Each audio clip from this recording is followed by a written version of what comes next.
సాంఖ్యశాస్త్రం యొక్క ఫార్ములాస్ చూద్దాం. వ్యాప్తి = గరిష్ట విలువ మైనస్ కనిష్ట విలువ. వర్గీకృత దత్తాంశానికి అంకమధ్యము రాసుల మొత్తంపై రాసుల సంఖ్య. వర్గీకృత దత్తాంశంకి సగటు, అలాగే వర్గీకృత దత్తాంశంకి మధ్యగతం, అలాగే బాహుళకం. వీటి ఫార్ములాస్ చూద్దాం. సరాసరి చూసుకుంటే x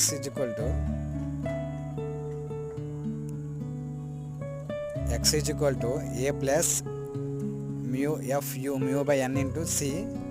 మధ్యగతం m l plus n by 2 minus f by f into c. బహుళకం z l plus delta 1 by delta 1 plus delta 2 into c.